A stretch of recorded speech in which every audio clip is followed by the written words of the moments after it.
Welcome.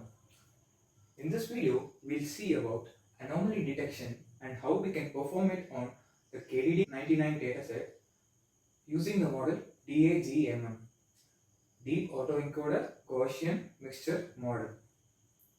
To see that, before we need to understand what is a Gaussian mixture model. First, what is Gaussian distribution? To see that, we'll take a dataset KDD 1999. Say let's take a feature packet size. Here I have plotted some random values along the x-axis of packet size. What we do is we take the packet sizes and calculate the mean of those points and then variance of those points. And what we do is we fit a Gaussian model based on these values, which is nothing but a density function p of x, and this is the formula for it. We plot a curve for p of x against the packet sizes. The curve should be something like this,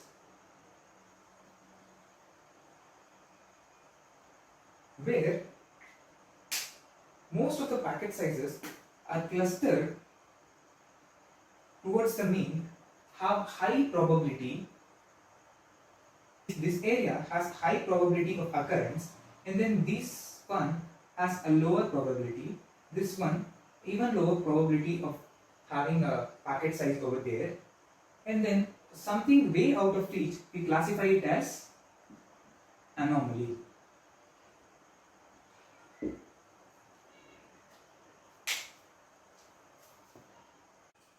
Now that we know what a Gaussian distribution is, let's dig deep into how anomaly detection can be performed using Gaussian distribution. Let's take a dataset. x1, x2, x3 are the features, so it has m features, m columns.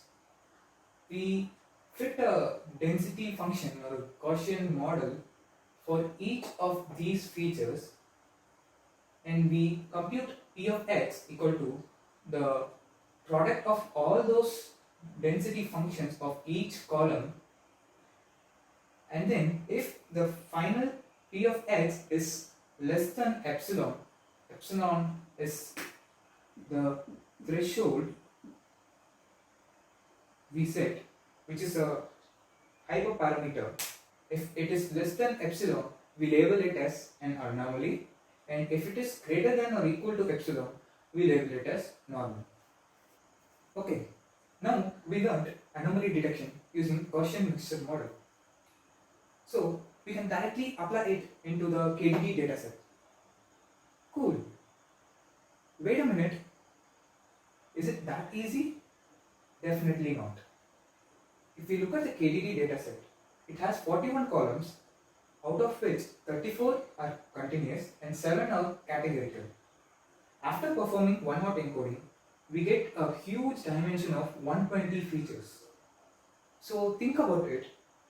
In the process of calculating the p of x, we multiply all the probability of features. So in this case, we have 120 features. P of x1 into p of x2 into so on goes to p of x 120. What happens? It will diminish to a very small extent that the probability resulting p of x will get it as 0.00000. So in that case, what will be your threshold? Does a model really performs better? No. To solve this, we need to select features that are really important, that show you what the anomaly is, and to do so we need to perform dimensionality detection. And this is where we see the application of autoencoders.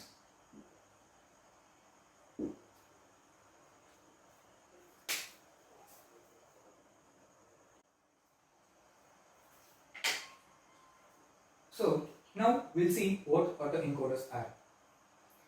We can think of autoencoders as simply a neural network that copies input to output. Autoencoder has two parts, encoder part and then the decoder part. The encoder part tries to map the input space, that is the high dimensional space, into a low dimensional space of latent vector, which is also known as the bottleneck. This part is completely unsupervised. And then it converts this latent space back into the M space. This is done by the decoder part, which is supervised. During this process, it calculates the reconstruction error or reconstruction loss, which is further fed into the neural network again, and it is in a loop. We run this for a number of epochs until the reconstruction loss is significantly less. Now, the point where it differs from PCA is its ability to train nonlinearity in the data.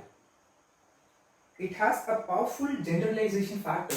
It makes it perform well in the dimensionality reduction problem.